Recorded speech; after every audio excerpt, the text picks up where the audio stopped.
Bien, gracias a los jóvenes por participar, ¿verdad? Así que los felicitamos. Felicitamos a William por tener iniciativa y organizar esta linda vigilia. Así que le agradecemos tu esfuerzo. Yo me acuerdo cuando a veces yo era niño, un predicador traía varios libros y yo decía, esto va a tardar horas. No se asusten. Simplemente los traje porque voy a usar un párrafo de cada uno. Y vamos a usar la Biblia.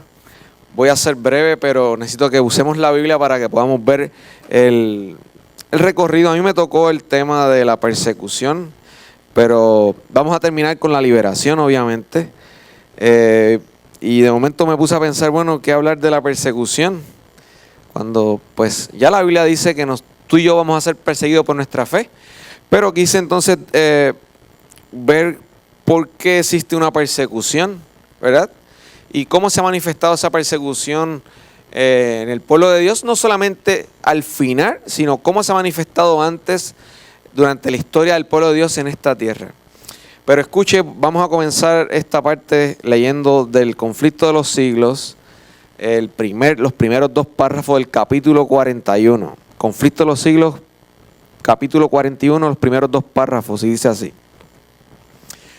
Cuando los que honran la ley de Dios hayan sido privados de la protección de las leyes humanas, empezará en varios países un movimiento simultáneo para destruirlos. Conforme vaya acercándose el tiempo señalado en el decreto, el pueblo conspirará para extirpar la secta aborrecida.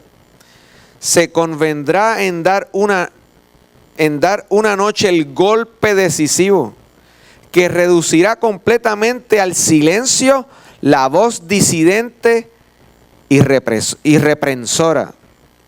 El pueblo de Dios, algunos en las celdas de las cárceles, otros escondidos en ignorados escondirijos de bosques y montañas, invocan aún la protección divina, mientras que por todas partes compañías de hombres armados, instigados por legiones de ángeles malos, se disponen a emprender la obra de muerte. Entonces, en la hora de supremo apuro, es cuando el Dios de Israel intervendrá para librar a sus escogidos. El Señor dice, vosotros tendréis canción como en noche en que se celebra Pascua, y alegría de corazón como el que va al monte de Jehová, al fuerte de Israel. Y Jehová hará oír su voz potente, y hará ver el descender de su brazo, con furor de rostro y llama de fuego consumidor, con dispersión, con avenida y piedra de granizo. Esa simplemente es la introducción del capítulo 41. Así que no solamente nos dice que hay alguien interesado en destruir el pueblo de Dios sobre esta tierra, y eso pues no es noticia, ya todos lo sabemos. La noticia es que en la hora de mayor apuro, Dios intervendrá para librar ¿a quién? A su pueblo. Esa es la gran noticia. ¿Ok? Bien, entonces vamos ahora a hacer un ejercicio aquí. Necesito que me ayuden a leer porque no los quiero leer los versículos todos. ¿Por qué una persecución? El conflicto cósmico que comenzó en el cielo, el problema del mal comenzó en el cielo y se trasladó ¿a dónde? A esta tierra. Así que el problema del mal es un conflicto cósmico y Dios tiene que resolver ese conflicto. De eso se trata la historia de este planeta, cómo Dios resuelve el conflicto. ¿Y qué papel va a jugar el pueblo de Dios y cuál va a ser el papel de Dios en el conflicto? Así que, ¿por qué hay una persecución? Bueno, la respuesta sencilla sería porque hay un enemigo de Dios y de su pueblo. Precisamente por esa razón es que hay una persecución, porque hay alguien opuesto a Dios. Hubo un ángel que se rebeló. Alguien que me lea, por favor, a Ezequiel 28, 14 al 18. Y otra persona que vaya buscando Isaías 14, 13 y 14, por favor. Esos dos versículos para comenzar. Ezequiel 28, ¿quién lo va a leer? Ok, Bernabé va a leer Ezequiel 28 del 14 al 18 y Oliver va a leer Isaías 14, 13 y 14. Adelante, Bernabé.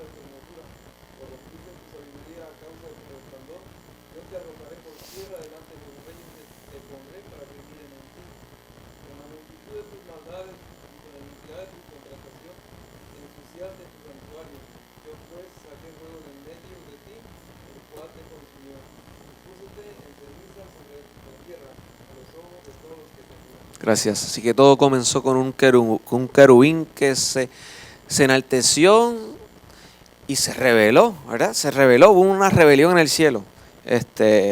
Oliver. Sí, 14, 13 y 14, Isaías.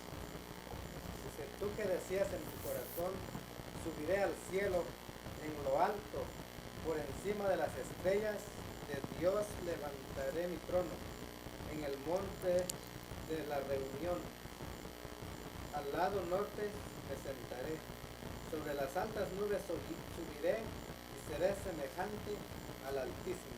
Gracias. Así que ese querubín deseó tener el dominio del universo, del gobierno de Dios. Quería usurparlo, quería tener el lugar de Dios. Él deseó tener el poder y no el carácter de Dios. Y ahí comenzó la rebelión. ¿Y cómo se trasladó a esta tierra? Bueno, Génesis 3:15, busque ese versículo. Yo sé que usted se lo sabe, pero es importante que lo volvamos a leer, porque allí está, en ese versículo nada más, ahí está el conflicto entre Dios y el enemigo. Ahí está también el plan de salvación. Allí está también la destrucción y la condenación de Satanás. Y ahí también está la esperanza de la raza humana. Todo está condensado en ese versículo. Y ahí estaba, Dios bajó al jardín del Edén. Satanás había insinuado a Adán y Eva al mal. Ellos decidieron rebelarse contra Dios y de momento hubo un pequeño juicio. Dios descendió y hubo un pequeño juicio. Así que estaba Dios, la raza humana y la serpiente. Y Dios hizo un pequeño juicio. Y allí Él hizo algo. Condenó a la serpiente a muerte, pero a la raza humana le dio una promesa de un hijo. Y entonces iba a haber una lucha entre la simiente de la mujer y la serpiente, ¿sí o no? El versículo lo dice, enemistad pondré entre tu simiente y la simiente tuya. Así que ahora iba a haber una guerra entre esas dos simientes. ¿Saben que cuando Eva perdió a Abel, cómo se llamó su tercer hijo? O sea, Set. Dios colocó o puso, ¿verdad? Set, la simiente. Esa palabra, la simiente, también está en la raíz del nombre de Set. Así que Dios intervino allí. La palabra simiente es que Dios iba a poner una enemistad. Y esa simiente era la promesa de que Cristo se iba a hacer hombre. Por eso es que hay una enemistad. Por eso es que hay guerra. Porque Jesús no dejó que el mal barriera con su creación y se apoderara del planeta Tierra. Él intervino.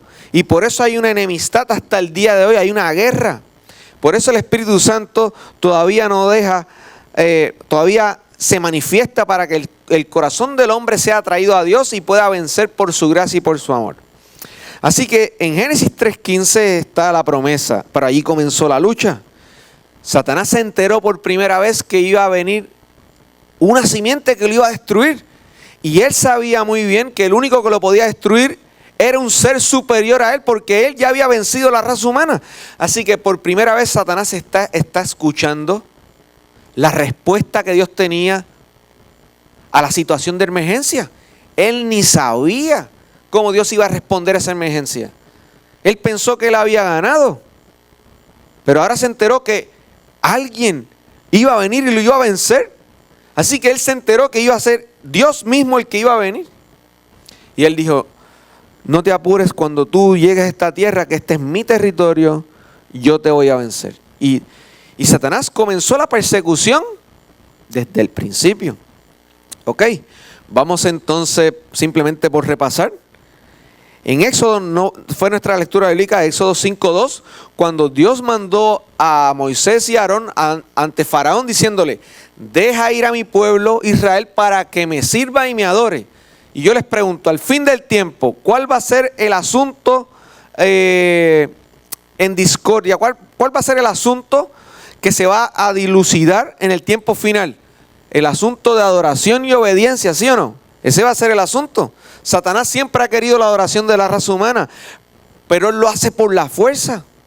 Dios lo hace por el amor, porque todavía conquista los corazones de la raza humana. El amor despierta ¿qué? Amor. Así que en Éxodo, Faraón dijo, ¿quién es Jehová? Yo no conozco a Jehová, no sé quién es él, y tampoco voy a dejar ir a Israel.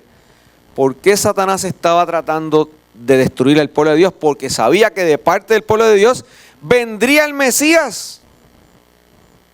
Así que su persecución comenzó cuando Dios creó a Adán y Eva. Él los persiguió para destruirlos. Y desde ahí ha seguido la persecución con los hijos de Dios. Ok, vamos a dar el libro de Daniel. Daniel 3, por favor. Alguien que me lea el versículo 14, 15 y 17. Daniel capítulo 3, versículo 14, 15 y 17. Allí también se manifestó algo similar de lo que se manifestará en el fin del tiempo. Porque hay ahí una pena de muerte. Usted lo va a leer, Margarita. Hay ahí una pena de muerte. Hay una amenaza. Hay un poder político que no respeta la libertad de culto y tampoco quiere someterse al gobierno de Dios. ¿Qué dice, hermana? Sí, no. Daniel 3, 14, 15 y 17.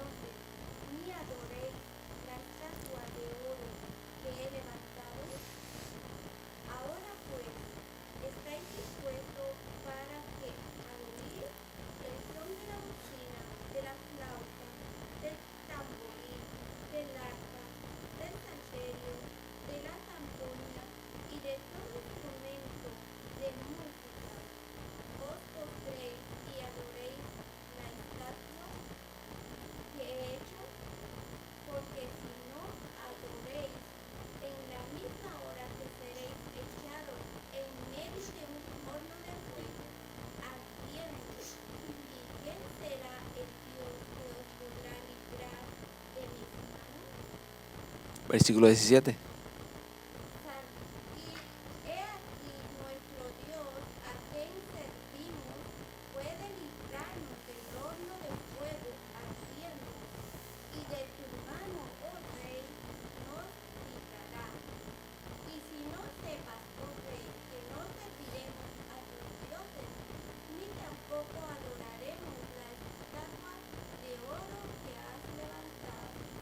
Gracias. Vieron allí el cuadro que siempre ha hecho Satanás en tratar de oprimir, intimidar, perseguir, amenazar, matar y destruir. Pero ahí es interesante que Nabucodonosor, ya sabiendo algo acerca de Dios, quiso transformar la historia, negar el reino de Dios y decir, no va a existir tu reino, va a existir el mío. Y la estatua la hizo de oro completa, ¿verdad? Y hubo una amenaza que el que no adorara la estatua iba a ser condenado a muerte. Pues en el libro de Apocalipsis capítulo 13, allí está la historia del fin del tiempo cuando se una el catolicismo con el protestantismo, con Estados Unidos de Norteamérica, en el país de la libertad, que la Biblia nos anuncia que el país de la libertad va a quitar la libertad religiosa. Así que el poder del dragón se lo otorgó a la bestia, que es la iglesia, el sistema católico, junto con el protestante. Y se añadió la bestia, la otra bestia que surge de la tierra, que es Estados Unidos de Norteamérica. Que entonces esa tercera bestia es la que obliga a los moradores de la tierra a que adoren a la bestia y a su imagen.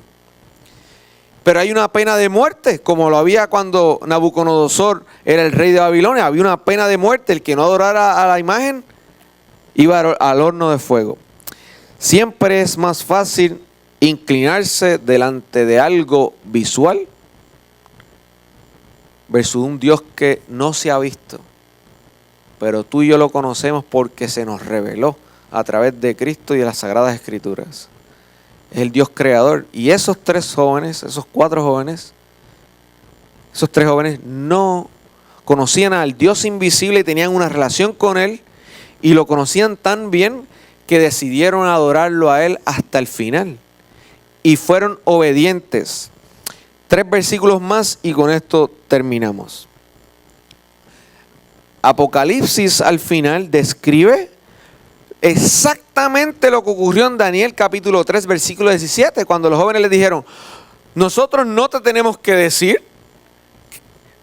porque ya tú sabes que a quién nosotros adoramos, pero no vamos a adorar ni a tu imagen, y el Señor a quien nosotros servimos nos librará de tu mano, ¿verdad? Y si Él decide no hacerlo, como quiera no te adoraremos. Pero ellos estaban pensando como quiera en la resurrección. Eso fue también lo que Dios le dijo a Daniel. Daniel, tú vas a ir a descansar, pero estás tranquilo porque tú te levantarás para recibir tu heredad al fin de los días. Así que en Daniel, Apocalipsis capítulo 12, versículo 11. ¿Quién lo lee, por favor? Apocalipsis 12, 11. Hermano, por favor.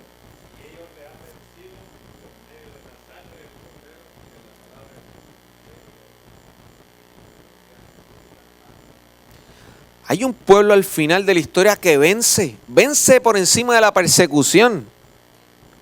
Y ahí te dice quiénes son los que vencen. Han vencido por una sola razón, por la sangre del Cordero. ¿Quién fue el Cordero? Fue la simiente que Dios prometió a la mujer que iba a nacer de la mujer. Así que para matar a la serpiente, la vida del niño se sacrificó. Pero Jesús dijo que Él con gusto daba su vida. A Él nadie se la quita, sino que Él mismo la daba y Él mismo la volvía a tomar, ¿verdad?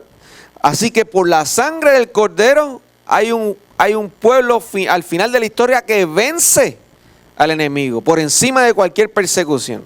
Apocalipsis 12, 17, ese es el versículo final. Apocalipsis 12, 17, ¿quién lo lee?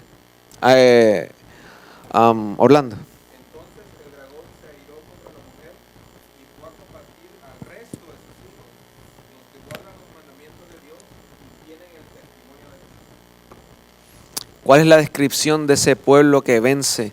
¿Cuál es la descripción de los que son perseguidos? Son obedientes y leales en pensamiento y acción. En pensamiento y acción. Hay una diferencia. Hay otro pueblo que tiene la marca de la bestia. Ellos hacen lo que el dragón dice. El dragón siempre habla por ellos. Pero este pueblo dice que tienen un cántico nuevo. Voy a leerles un último párrafo para concluir con eso, del libro que escribió un profesor que da clases en la Universidad Adventista en Andrews, Jacques Duncan. Él también ha escrito lecciones. Estoy leyendo el libro Secretos del Apocalipsis, que él escribió hace muchísimo tiempo. Él es un judío. ¿Dónde la marqué? Aquí está. A mí me fascinó cómo él lo expresa, así que se lo voy a compartir con ustedes. Y con ese párrafo concluimos. Dice así.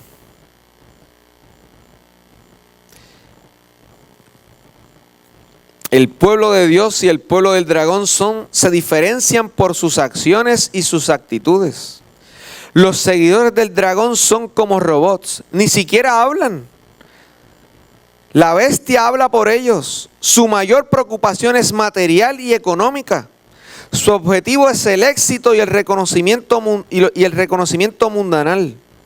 Por otro lado, los discípulos del Cordero lo siguen espontáneamente y entonan un cántico nuevo. La creatividad de estos poetas músicos va en contra de los cálculos tergiversados de los técnicos del éxito comercial y económico del dragón.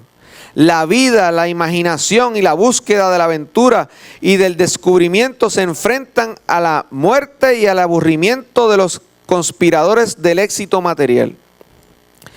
La expresión cántico nuevo es fundamental para el libro de los Salmos, en el que se celebra el renacimiento de la salvación. En este caso, armonías. En este caso, los 144,000, inundados por el milagro de la resurrección, irrumpen en armonías de alabanza que solo ellos pueden expresar. La visión profética anticipa el juicio final. El profeta oye de fondo un gran trueno y el estruendo de muchas aguas, como de arpistas. Ha llegado el momento de que la justicia y el amor de Dios se reúnan otra vez y le pongan fin al mal. Hermanos, Apocalipsis nos da un mensaje de esperanza y de certeza de que el bien triunfó ya sobre el mal y que tú y yo, si estamos de parte de Dios, ya somos vencedores. Así que preparémonos, pidamos al Espíritu que nos guíe constantemente, leamos la palabra de Dios, pidamos sabiduría para entender el libro de Daniel y Apocalipsis, que es importante que usted saque tiempo para leerlos y podamos seguir creciendo y también dar un mensaje a otros de que Dios tiene los mejores planes para la raza humana. Que Dios les bendiga, gracias por el apoyo que le han dado a la programación y que Dios les bendiga a todos. Voy a pedirle a William que pase por aquí y que él sea el que cierre. Bueno, hermanos, teníamos un segmento más que era de preguntas y respuestas, pero debido al tiempo, no sé, ¿consideran ustedes la iglesia en pleno? Que levanten la mano los que quieren que se hagan las preguntas y respuestas. Bueno, suficiente. Lo habíamos pensado, entonces simplemente queremos agradecer a los hermanos de Obra Misionera, el pastor Guevara y hermana Olga, Oliver, que tuvieron los temas. Y en sí a todos ustedes con su presencia es motivante para poder seguir trabajando y hacer nuevos planes. Así que muchas gracias a todos y muy bien, vamos a ponernos de pie para orar. Querido Padre, te agradecemos por tu abundante bendiciones en este hermoso día. Te agradecemos, Señor, porque te has manifestado a través del poder de tu Santo Espíritu. Estamos entendidos, Señor, que nos queda poco tiempo para que tú vengas nuevamente en gloria, querido Padre. Pero lo único que te suplicamos es de que nos ayudes y nos des las fuerzas necesarias para poder estar preparados. Ayúdanos, Señor, danos el entendimiento necesario. Ayúdanos a escudriñar las profecías de los últimos tiempos y podérselo transmitir a las personas que aún no te conocen. Bendice a cada hermano que ha participado. Bendice a hermana Birna, Señor, que también fue parte de la alimentación de esta noche. Y bendice a cada corazón en este lugar, desde el más pequeño hasta el más grande. Te lo suplicamos en tu santo y bendito nombre. Amén. Dios les bendiga.